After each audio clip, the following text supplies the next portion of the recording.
Hi guys, so this is a quick video vlog. Kay gusto lang nako i-shout out tong nag-hack sa akong Facebook kaganina animala ka pistiha ka, no gipaglihi ka sa stress punyeta ka, no bullshit kaayo ka, no? Nimal. So kaganina mga around 1:30 na-hack akong Facebook. Naga-Facebook ko, no? Nikalit lang siya og log out akong Facebook, moms. Kay di ay giilisa na di ang password sa akong Facebook. Nimo animala ka, no? Gi-check na mong IP address o ang location niya Cebu. Ang iyang cellphone Huawei Y6 2018, no? Nimala ka.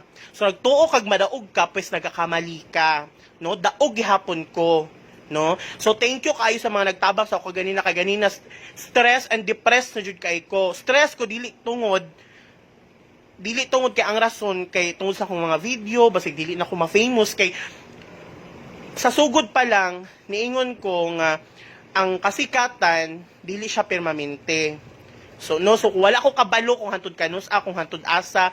Pag di po na ako gina-consider akong sarili as sikat ko, ang akong ginahimo is nagahimo lang kong video, no?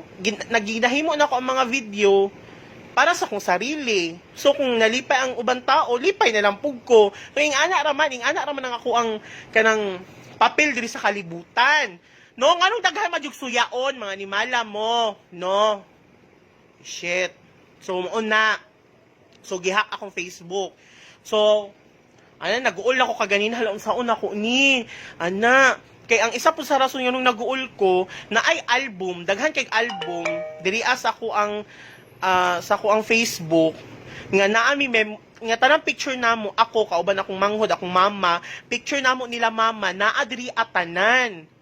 No, naadri at tanan, so nag-uol ko kahit unsaon ako pagtanaw niya naka-only me lang. Gi-only me lang nako.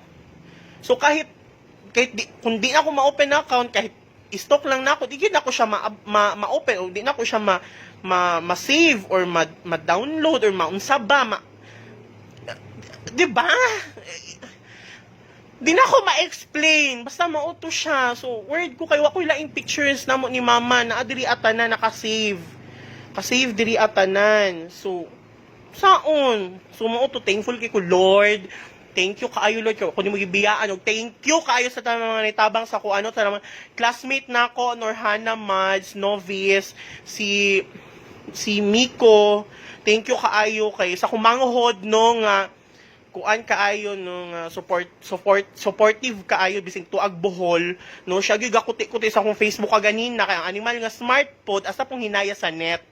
So, mautang nahitabo ka ganina og thankful kaayo ko sa ko ang manager/admin nako kay gikan pa gyud sa sugod siya na gyud na ana tanan siya na gyud ang gakuan sa ko gapalift up sa ko ang kanang sige padayon lang pag video ipadayon ang video tabangan ko nimo so gikan pa gyud sa sugod siya yun na nagtabang sa ko siya naghimo sa akong YouTube kung na ako yung mga poster siya gyud na tanan. So thankful kay ko sa iya hantud karon. So nang luod na siya sa ko kaganina kay permitted ako musin sa iya ha. So mag-chat ako signay problema. So thank you kaayo sa iya. Di pa niya gusto ingon ang iyahang name pero na siya sa Oman karon OFW siya. Yes, lalaki siya. So thankful kay ko sa iya kay siya gyud tanan kaganina wa pa siya kaon. Giuna niya akong Facebook kay nag-uulpod. So umauto. Ngano man. Anong ing anak man mo? Sa paghihimo na ako sa inyo. Mal. Diba? Happy-happy lang gud ta.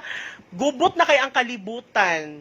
Gubot na kay. Gusto lang na ako ipa-remind sa inyo habang bising unsa pa na kalisod ang imong ginaagian karon, no? Dili unta ta makalimot mo katawa ba, no? Ana ra man tang ako. Simple lang kay ako ang kuan sa kinabuhi, kanang moto sa kinabuhi to make everyone happy. Nanya man yung mga bitter. Ni mala mo. So, mo to siya, no? So, thankful kay ko kay, nabalik na yun ako ang Facebook. Thank you, Lord. O, padayon na to, natong sure na, padayon na ako, pagpangitan ako, uyab. Walang makakapigil sa akin.